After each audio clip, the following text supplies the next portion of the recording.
গরিব মানুষের কুরবানি হলো চুল ও নখ কাটা।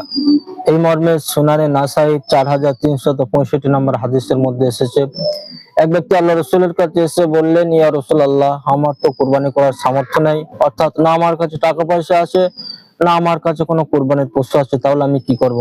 আল্লাহ রসুল সাল্লাল্লাহু আলাইহি সাল্লাম তাকে বললেন, তুমি এই 5টি কাজ করো। সেগুলো কি? আল্লাহ রসুল তাকে বললেন, তাখুযু মিন শারিকা ওয়া তুকাল্লিমু আযফারাকা ওয়া তাকুসু শারিবাকা ওয়া তাহলিকু আনাতাকা।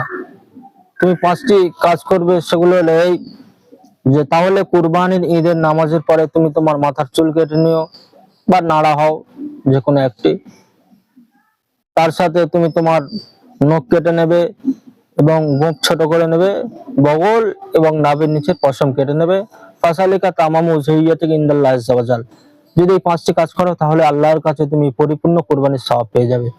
এই বিষয়ে মাসলা হলো এটাই, যাদের কুরবানি করার সামর্থ্য নেই, টাকা পয়সাও নেই, কুরবানির পশুও নেই, তারা যদি জিলহজ মাসের চাঁদ ওঠা থেকে নিয়ে, জিলহজ মাস বলতে যেটা কুরবানির মাস মূলত, তো জিলহজ মাসের চাঁদ ওঠা থেকে নিয়ে কুরবানির নামাজ পর্যন্ত যদি মাথার চুল, গোঁফ, নখ এবং বগল এবং নাভির নিচের পশম না কাটে এবং নামাজের পরে সাথে সাথে যদি কেটে নেয়, তাহলে কুরবানি দেওয়ার সমতুল্য সওয়াব পেয়ে যাবে।